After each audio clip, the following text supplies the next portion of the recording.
One, two, 1, 2, 3, 4.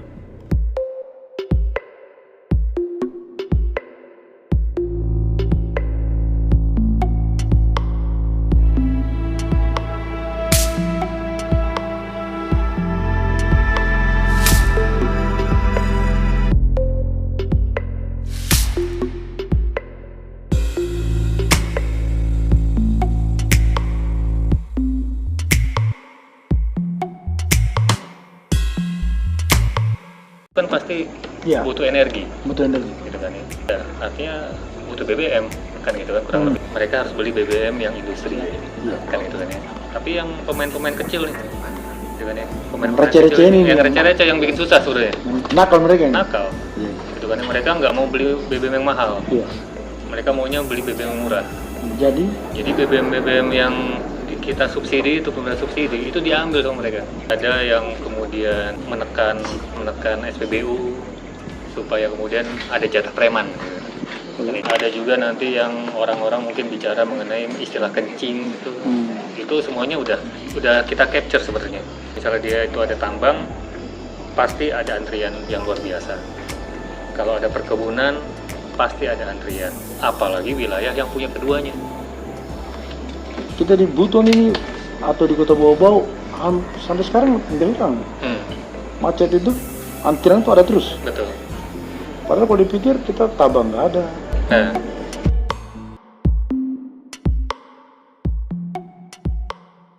One, two, 1.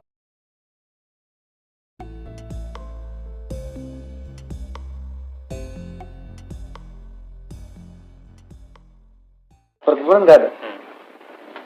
Tapi kelangkaan ada. nah, Bahasa pasarnya ya kelangkaan ada. Itu apa problem kita kira-kira? nanti kita lihat urai lagi nih. Ah, Sebenarnya itu apakah jumlah SPBU-nya kurang? ya. Itu satu. Atau mungkin cukup.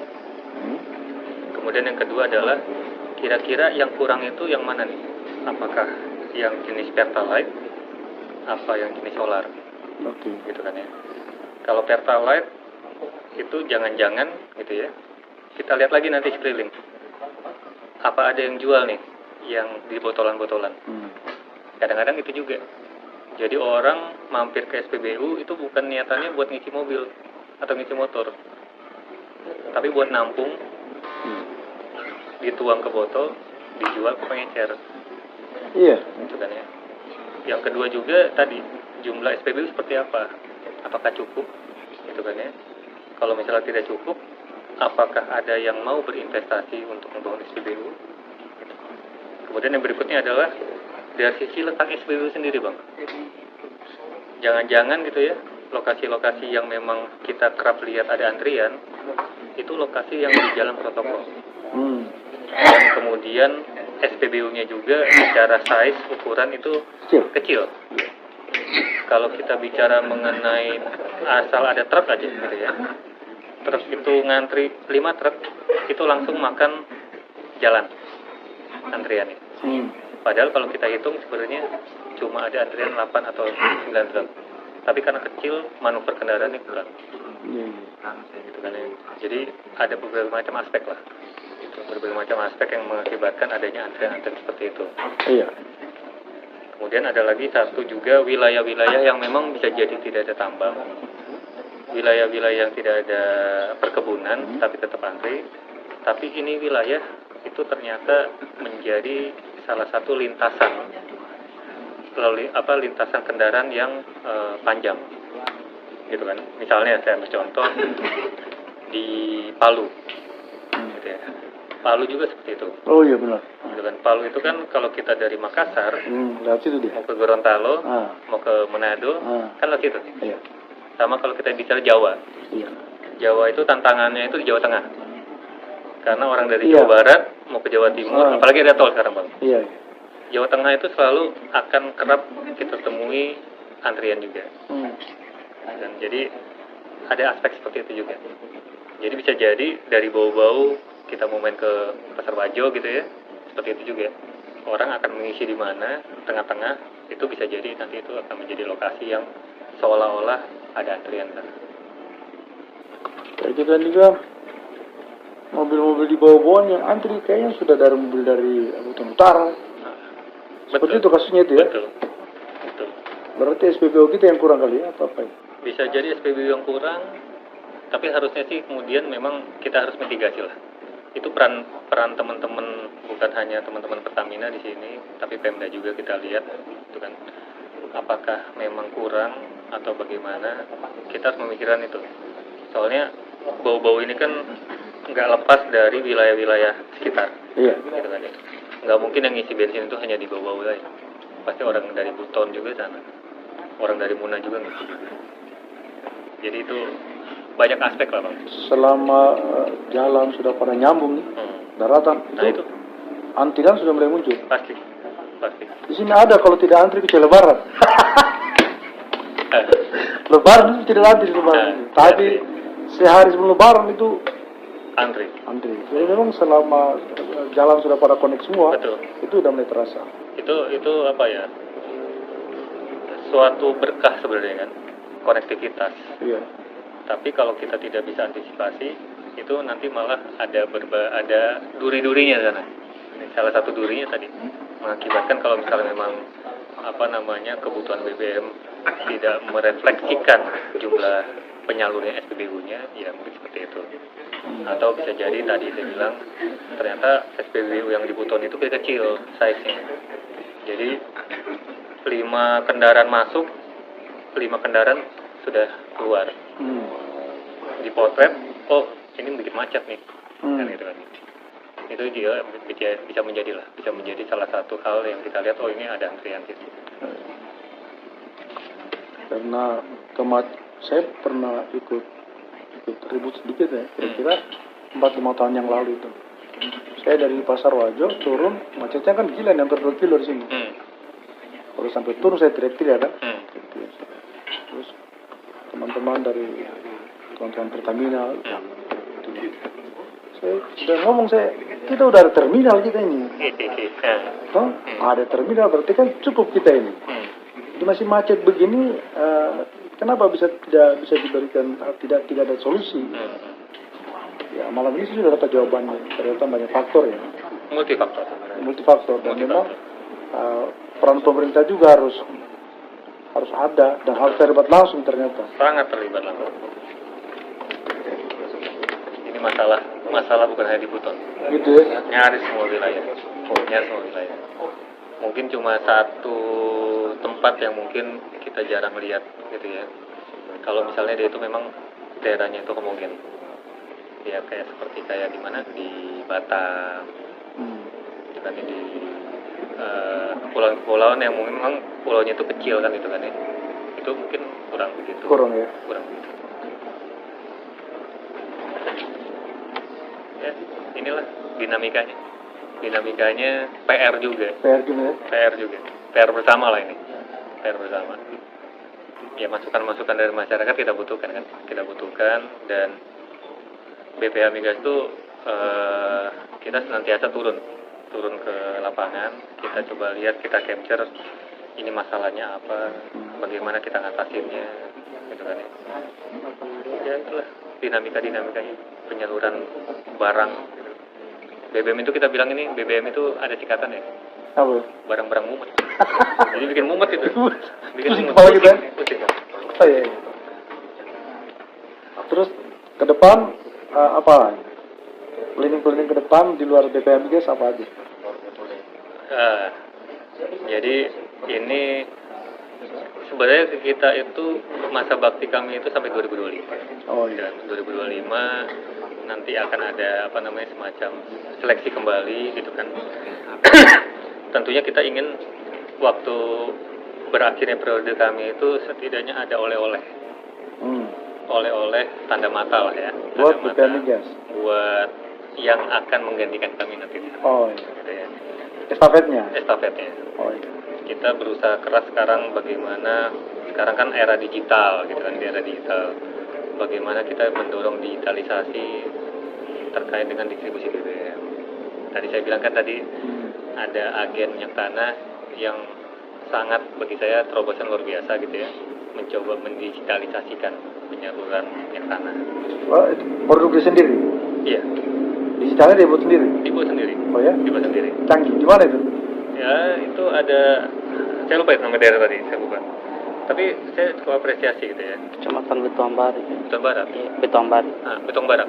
Betuambari? Iya. Betong Bari. Siapa punya? Punyanya mereka ini tadi bapak. Ya. Perusahaannya. Gitu ya? Jadi itu apa Lintas namanya? Kepton. Teman-teman itu apa kan kita bicara itu ada 3 unsur ya. Iya. Pertama ada agen, minyak tanah, ada pangkalan, ada masyarakatnya, kan itu kan ya. Masyarakatnya sendiri itu diedukasi, berhasil edukasi, bagaimana mereka bisa kemudian wajib menyetor identitas nama mereka, NIK mereka, Kartu keluarga gitu gitu ya? kan ya. Kemudian juga nomor telepon mereka, kemudian dibuatkan kayak kartu. Oh iya. Kartunya ada barcode, gitu kan, ada barcode-nya. Kemudian nanti si pangkalan juga seperti itu, punya identitas. Punya identitas juga. Jadi setiap masyarakat yang ngisi minyak tanah, beli minyak tanah, otomatis itu semua data-datanya bisa langsung masuk ke agen. Pangkalan punya datanya, agen langsung punya datanya. Ketahuan ya? Langsung ketahuan. Belum lagi kalau misalnya mereka agen ini nebus minyak tanahnya gitu ya. Jadi mereka ngambil dari depot, tahu nih langsung yang yang ngirim itu supirnya siapa, gitu kan. Kemudian kapan, dia itu ngantar ke pangkalan-pangkalan itu berapa liter. Kemudian ada serah terimanya itu digital, tanda tangan digital. Udah kebaca semua berarti? Kebaca semua. Terbantu kan kita berarti ya? Terbantu kan. Jadi nggak ada lagi yang bilang kencing-kencing itu nanti. Udah jelas semua itu nanti. Nah, saya kira itu juga sebuah perubahan, itu sebuah apa ya? Kecerdasan masyarakat ya? Betul. Dalam segi pelayanan. Betul. Karena mungkin mereka sudah terlibat dalam persoalan pelayanan. Ya. Memang kalau di sekarang ini era digital itu mempermudah pelayanan. Untungnya masyarakat mendukung. Untungnya masyarakat mendukung. Kalau kita bisa bayang kalau masyarakat resisten gitu ya, nggak kita belilah di pangkalan ini dengan pangkalan yang lain. Sebenarnya cari yang gampang aja kan? Cari yang gampang aja, kan gitu, gampang aja. Tapi itu pokoknya kita regulasi punya, yang melaksanakannya ada, ya.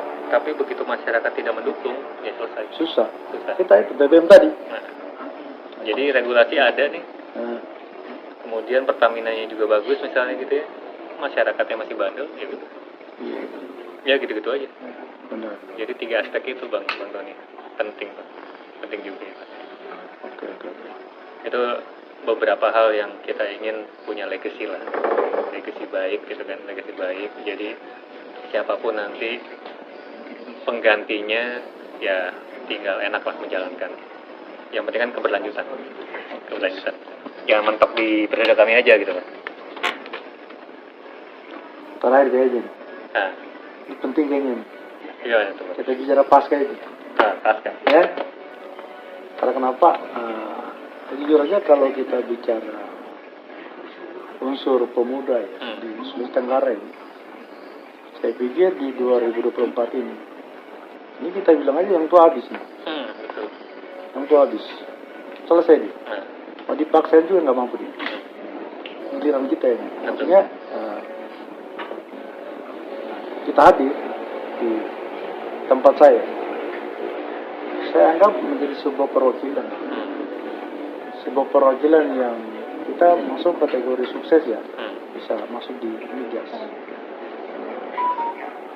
Dengan hadirnya kita ini membuka sebuah harapan baru. Kalau saya, apalagi kan kita sama nih di 98, harapan baru untuk di 2024 ke atas. Peran kita untuk bermain ya, khususnya di Sulawesi Tenggara lah. Di daerah kita, karena udah saya katakan tadi bahwa Sulawesi Tenggara akan selesai yang tua. Kira-kira menurut kita seperti apa? Jadi pertama tuh yang paling penting tuh memang harus ada figur ya. Figur nanti itu yang akan melihat nanti itu kan ya. Tapi figur ini juga tidak boleh juga melupakan yang senior. Senior. Jadi ibarat kata itu kita kayak masuk hutan gitu ya, kita perlu map, gitu kan ya. Kita perlu center. Iya. Itu Blue Center. Nah, map senior itu senior kita kan, yang kita bilang nanti mereka sudah selesai. Wah. Dibilang selesai, ya Enggak selesai, tapi nggak juga. Enggak juga. Nggak juga, kan gitu kan ya. Tetap perlu kita ini Iya. buat menerangi sama ngasih jalan, Ah. kan gitu kan ya. Nanti tergantung kita juga nanti nih pas masuk nih, gitu kan ya. Bagaimana nih? Iya. Nah, ini kita punya style sendiri kan. Iya. Tiap generasi itu kan punya style. Oh, benar. Punya style yang mungkin susah ditiru sama generasi sebelumnya. Iya. Style yang paling gampang itu di kita itu adalah bisa jadi kita itu melek terkait dengan teknologi. Benar. Zaman Yang dulu wrong mana tuh. ada kayak begini kan? Iya benar. Mana ada kayak gitu? Paling kita diundang ke RRI gitu kan? RRI Ngomong. ngomong, gitu kan? Ada iklan terbatas kan gitu kan ya. Terus belum lagi kalau ngomongnya agak nyenggol-nyenggol dikit kena sensor. Yang lagi gitu kan? Senggol lagi kan gitu kan ya. Oke. Jadi ada hal yang mungkin kita lebih siap, gitu kita lebih siap, tapi ada wisdom dari Benar. sebelumnya. Nah, yang paling penting tadi saya bilang, setidaknya itu kita punya semacam figur, ya, figur. Jadi figur ini yang kita berharap banyak gitu ya, bisa kemudian sustain. Kita jaga dia, kita jaga supaya jangan mencong-mencong dulu, jangan mencong-mencong dulu. Dan kemudian kita harus sadar juga ini jangan sampai juga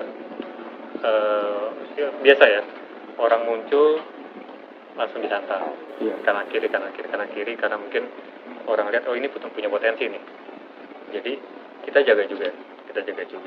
Kemudian yang kedua yang berikutnya juga saya pikir gitu ya, pemuda itu kayak kita gitu ya, kayak kita itu ya tadi kita punya hal yang tidak dipunya oleh generasi sebelumnya, dan kita terus tuh harus bisa mengaktualkan dulu yang kita punya itu, gitu kan ya. Iya. Yang kita punya juga yang tidak mereka punya, generasi mereka punya, itu terkait dengan kritis. Iya. Tingkat kritisnya kita itu kan beda dengan yang dulu. Iya. Gitu kan. Sekarang itu semua hal pasti akan menjadi sesuatu yang menghantam publik kalau viral, kan gitu kan ya. Ya nggak bakal ada kebijakan kalau nggak viral, kan gitu kan ya. Nah itu kita bisa manfaatkan. Di era zaman dulu itu kita hanya tahu laporan-laporan atau apa berita-berita hanya berdasarkan dari yang resmi-resmi saja. Di era kita itu muncul yang namanya citizen journalism. Gitu kan ya. Semua orang bisa jadi jurnalis. Bisa jurnalis benar. Nah, itu bagaimana kemudian kita bisa mengelaborate itu. Gitu kan. Itu yang saya yakin itu nggak dipunya sama yang kita sebelumnya. Iya, karena saat ini orang bisa menjustis malah. Betul. Langsung menjustis, secepat itu. Betul. Muncul justice langsung. Betul. Bagaimana kita bisa menjaga itu aja? Menjaga itu aja karena memang kemarin di zaman kita nggak ada. Sekarang ada nih. Sekarang makanya tingkat kehati-hatian kita juga mengembangkan diri kita sangat harus butuh ini ya. Kemasan yang bagus lah. Betul. Jadi untungnya kita gitu kan. Jadi kan ada 3 generasi jadinya kan seolah-olah. Generasi tua, generasi kita yang akan menggantikan ceritanya, sama generasi yang menanti kita. Kan gitu kan ya. Yang menanti kita ini yang kemudian yang jago viral-viral itu kan, kan. Yang atas ini nggak bisa bersentuhan sama yang di bawah. Karena ketemu mereka jauh. Nggak ketemu. Iya. Yang ketemu kan kita. Iya. Gitu kan. Jadi kalau kita bisa manage antar generasi 2 generasi ini bagus banget. Itu kata saya itu akan menjadi salah satu hal yang paling penting nih buat kita gitu ya, yang ada di Sultra gitu kan, khususnya di Buton gitu ya. Bagaimana kita bisa merangkul generasi penerus gitu kan ya. Dan penerus kita jangan beranggapan bahwasanya ini pergantian ini akan urus kancing. Gitu kan, urus kancing. Jangan gitu juga. Jangan gitu juga. Bisa aja nanti figurnya justru di generasi yang ini. Yang kemarin yang di bawah. Yang di bawah kan gitu kan. Yang loncat gitu kan. Loncat bisa aja gitu. Dan kalau misalnya seperti itu ya kita siap juga. Iya. Kita menjadi mentor mereka tuh. Saya juga seperti itu sebenarnya. Kalau mereka loncat, ya udah kita mentor aja. Ada masalah. Ya, mentor aja kita. Kita menyiapkan aja. Betul. Kita menyiapkan diri untuk menjadi pengganti. Kita menyiapkan diri menjadi mentor. kalau tidak juga ya kehilangan kita juga. Kehilangan kita. Rugi semua nanti. Benar. Itulah. Apalagi di Sulawesi Tenggara ya. Di Sulawesi Tenggara kan terpecah-pecah nih aktivitas pemuda ini. Hampir sebagian berapa persen itu main di tambang. Sehingga untuk melihat Sulawesi Tenggara di pengkaderan kepemimpinan kita kurang.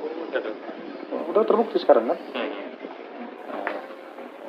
Calon gubernur sekarang ya hampir di atas 2 tingkat di atas generasi kita kan? Ya kan? Sudah hampir angka-angka mereka itu 70-an itu bahkan lebih kan? Itu berapa tingkatan? 2 tingkatan 3 tingkatan. Giliran mencari wakilnya nih sama.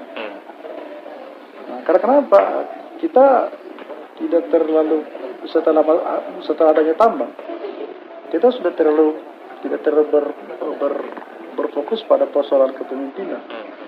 Padahal perkadang kepemimpinan itu penting. Nah kenapa? Daerah kita kan daerah maju nih.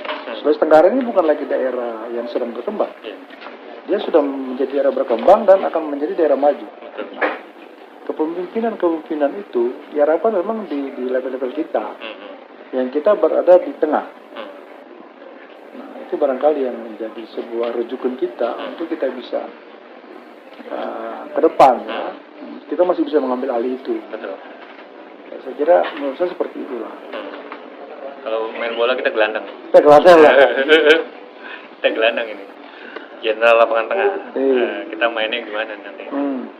Itu Bang. Karena kita memang harus bisa mengolah. Betul. Maka barangkali seperti itu ya. Terima kasih Mas Ali. Closing statement ada yang buat teman-teman apa? Ya. Jadi kalau saya sih gitu ya, ini mewakili dua mata pisau. Dua figur ini. Ya. Gitu. Saya sebagai anggota komite BPH gitu ya. Kalau ya nggak jauh lah terkait dengan distribusi BBM gitu ya. BBM. Jadi 3 faktor penting, ada regulasi, ada pelaksana regulasi, ada yang menikmati regulasinya, masyarakat. Jadi ini nggak bisa lepas. Regulasi bagus, yang melaksanakan tidak bagus percuma. Regulasi bagus, yang melaksanakan bagus, masyarakat tidak siap, percuma juga. Gitu kan ya. Nah, yang punya tugas untuk nomor 3 masyarakat itu tentunya bukan si badan usahanya, ya kita bilangnya Pertamina gitu ya. Yang punya peran itu adalah justru internal dalam hal pemerintah. Bagaimana pemerintah itu bisa kemudian mengkolektifkan kesadaran bersama bahwasanya BBM itu sebenarnya harus disikapi bijak. Gitu kan, sikap bijak. Saya selalu bilang begitu. Bahwasanya kalau misalnya kita bicara BBM, ya BBM itu ada subsidi, kan gitu kan ya. Subsidi itu pasti akan lepas nanti. Akan berkurang. Dan habis. Dan malah nanti tidak ada subsidi sama sekali. Kapan itu kita nggak tahu. Gitu kan. Nah, itu sama kalau kita bicara misalnya kita jadi kakak atau orang tua kan, ke anak. Mereka mau beli barang, kita bilang nanti dulu. Kamu punya tabungan berapa? Gitu kan ya. 100.000. Harga barang 500.000. Ya udah, kita subsidi 400.000 ya. Gitu kan ya. Tapi kita mau mereka keluar uang dulu. Gitu kan, supaya mereka tahu ini barang ini ada harganya nih. Kalian harus kerja keras dulu nih sebenarnya. Jadi mereka akan secara mindset akan berpikir bahwasanya saya harus punya tabungan, saya harus bekerja. Sama subsidi gitu juga Bang. Ini subsidi ini nggak main-main pemerintah. Kalau kita bicara subsidi BBM, subsidi energi, ada BBM, ada LPG, ada listrik gitu ya. Itu ratusan triliun itu kalau kita gabung. Nggak main-main itu. Iya. Jadi kalau misalnya kemudian harapannya itu subsidi itu bisa menstimulasi.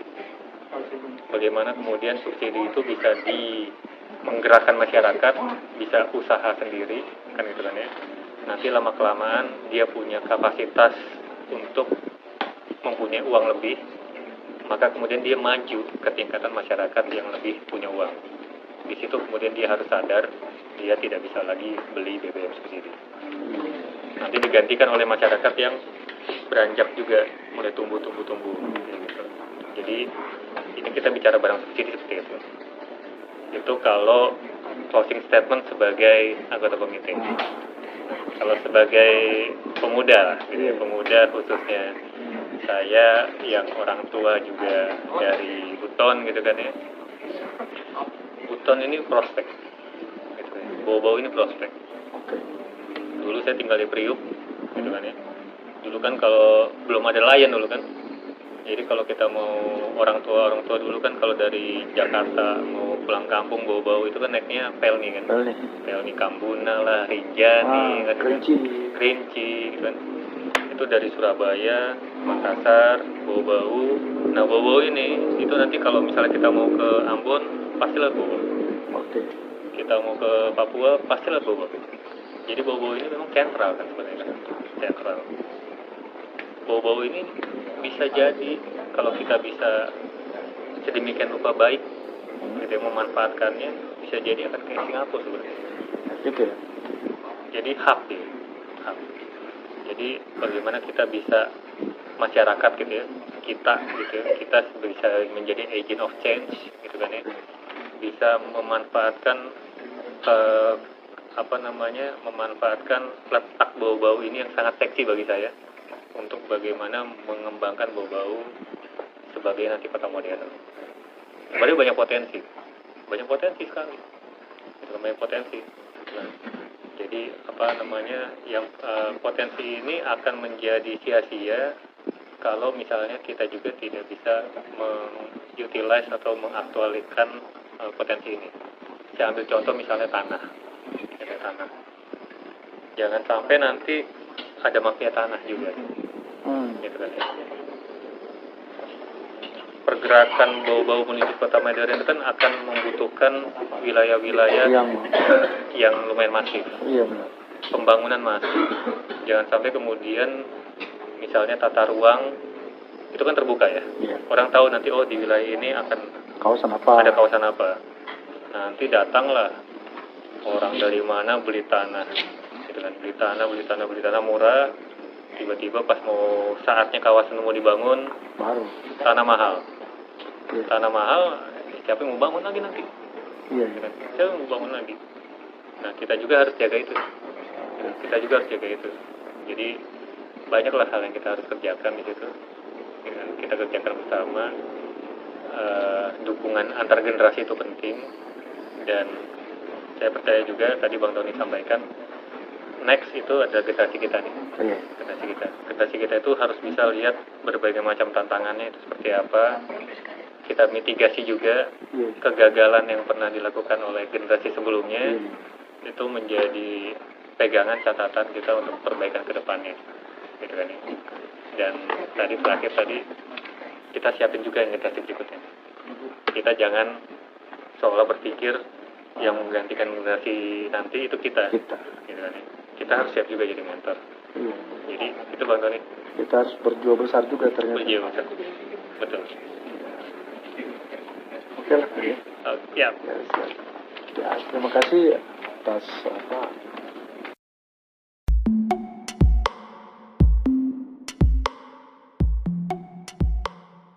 One,